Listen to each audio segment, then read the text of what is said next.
ವೀಕ್ಷಕರೇ, ಬಾಹ್ಯಾಕಾಶದಿಂದ ಭೂಮಿಯ ಯಾವ ಸ್ಥಳಗಳು ಗೋಚರಿಸುತ್ತವೆ ಎಂದು ನಿಮಗೆ ಗೊತ್ತೇ? ಹಾಗಾದರೆ ಬನ್ನಿ, ಇವತ್ತಿನ ವಿಡಿಯೋದಲ್ಲಿ ಬಾಹ್ಯಾಕಾಶದಿಂದ ಯಾವ ಸ್ಥಳಗಳು ಗೋಚರಿಸುತ್ತವೆ ಎಂದು ತಿಳಿದುಕೊಳ್ಳೋಣ. ಭೂಮಿ ಮತ್ತು ಬಾಹ್ಯಾಕಾಶದ ಗಡಿಯನ್ನು ಕಾರ್ಮನ್ ಲೈನ್ ಎಂದು ಕರೆಯಲಾಗುತ್ತದೆ. ಈ ರೇಖೆಯು ಭೂಮಿಯ ಮೇಲ್ಮೈ ಅಂದರೆ ಸಮುದ್ರ ಮಟ್ಟದಿಂದ 100 ಕಿಲೋಮೀಟರ್ ಎತ್ತರದಲ್ಲಿದೆ. ಈ ಎತ್ತರದಿಂದ ಭೂಮಿಯ ಅನೇಕ ಸ್ಥಳಗಳನ್ನು ನಾವು ನೋಡಬಹುದು. ಇಲ್ಲಿಂದ ಯಾವುದೇ ಸುಂದರ ನೋಟವನ್ನು ನೋಡುವುದು ಸ್ವರ್ಗವೇ ಸರಿ.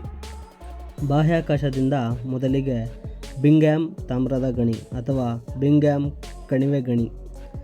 ಇದು ಸಾಲ್ಟ್ ಲೇಕ್ ಸಿಟಿಯಿಂದ ಸುಮಾರು 32 ಕಿಲೋಮೀಟರ್ ದೂರದಲ್ಲಿದೆ. ಗಗನಯಾತ್ರಿಗಳು ಇದನ್ನು ನೋಡಿದ್ದಾರೆಂದು ಹೇಳಿಕೊಂಡಿದ್ದಾರೆ. ಈ ಗಣಿ ವಿಶ್ವದ ಅತಿದೊಡ್ಡ ಮಾನವ ನಿರ್ಮಿತ ಗಣಿ ಎಂದು ಪರಿಗಣಿಸಲಾಗಿದೆ. ಇಲ್ಲಿ ತಾಮ್ರವನ್ನು ಉತ್ಪಾದಿಸಲಾಗುತ್ತದೆ. ಎರಡನೆಯದಾಗಿ ನೀವು ಬಾಹ್ಯಾಕಾಶದಿಂದ ಚೀನಾದ 3 ಗಾರ್ಜಸ್ ಅಣೆಕಟ್ಟನ್ನು ಸಹ ಸ್ಪಷ್ಟವಾಗಿ ನೋಡಬಹುದು.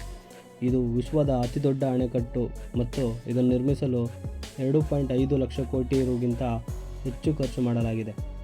ಈ ಅಣೆಕಟ್ಟನ್ನು ಚೀನಾದ ಯಾಂಗ್ಜಿ ನದಿಯ ಮೇಲೆ ನಿರ್ಮಿಸಲಾಗಿದೆ. ಇದು ವಿಶ್ವದ 3ನೇ ಅತಿ ಉದ್ದದ ನದಿ ಎಂದು ಪರಿಗಣಿಸಲಾಗಿದೆ. ಮೂರನೆಯದಾಗಿ ದುಬೈನ ಪ್ರಸಿದ್ಧ ಪಾಮ್ ಜಮೇರಿಯಾವನ್ನು ಬಾಹ್ಯಾಕಾಶದಿಂದ ನೋಡಬಹುದು. ದುಬೈ ಮೂಲಸೌಕರ್ಯಕ್ಕೆ ಹೆಸರುವಾಸಿಯಾಗಿದೆ. ಮರದ ಆಕಾರದ ಪಾಮ್ ಜಮೇರಿಯಾ ದ್ವೀಪವು ಹೊಳೆಯುವ ಹೋಟೆಲ್ಗಳು, ಐಷಾರಾಮಿ ಅಪಾರ್ಟ್ಮೆಂಟ್ಗಳು, ಟವರ್ಗಳು ಮತ್ತು ಉನ್ನತ ಮಾರುಕಟ್ಟೆಯ ಜಾಗತಿಕ ರೆಸ್ಟೋರೆಂಟ್ಗಳಿಗೆ ಪ್ರಸಿದ್ಧವಾಗಿದೆ. ಹಾಗೆ ರಾಮಾಯಣ ಸಮಯದಲ್ಲಿ ನಿರ್ಮಿಸಲಾದ ರಾಮಸೇತುವು ಬಾಹ್ಯಾಕಾಶದಿಂದ ಗೋಚರಿಸುತ್ತದೆ ಎಂದು ಹಲವು ಗಗನಯಾತ್ರಿಗಳು ಹೇಳಿಕೊಂಡಿದ್ದಾರೆ. ಇದಲ್ಲದೆ ಪರಿಸ್ಥಿತಿ ಮತ್ತು ಬೆಳಕಿನ ಬೆಂಬಲ ಇದ್ದರೆ ಅನೇಕ ಹೆದ್ದಾರಿಗಳು ಬಾಹ್ಯಾಕಾಶದಿಂದ ಗೋಚರಿಸುತ್ತದೆ ಎಂದು ಹೇಳಲಾಗುತ್ತದೆ. ಚೀನಾದ ಪ್ರಸಿದ್ಧ ಗೋಡೆಯು ಬಾಹ್ಯಾಕಾಶದಿಂದ ಗೋಚರಿಸುವುದಿಲ್ಲ ಎಂದರೆ ನಿಮಗೆ ಆಶ್ಚರ್ಯವಾಗಬಹುದು. ಆದರೆ ಇನ್ನೂ ಸಹ ಈ ಗೋಡೆಯು ಬಾಹ್ಯಾಕಾಶದಿಂದ ಗೋಚರಿಸುತ್ತದೆ ಎಂದು ಕೆಲವರು ಹೇಳುತ್ತಿದ್ದಾರೆ.